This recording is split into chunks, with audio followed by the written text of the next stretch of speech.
teachers, parents, and to our beloved school.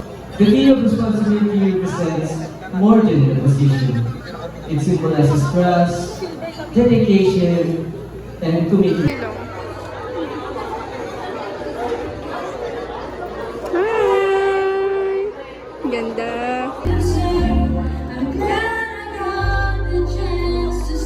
Bakit ako inyo?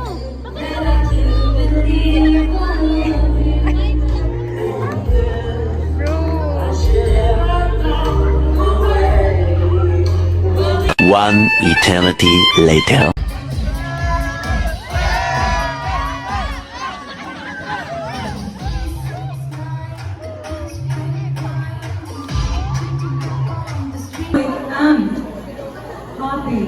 Happy kami lahat na happy kami.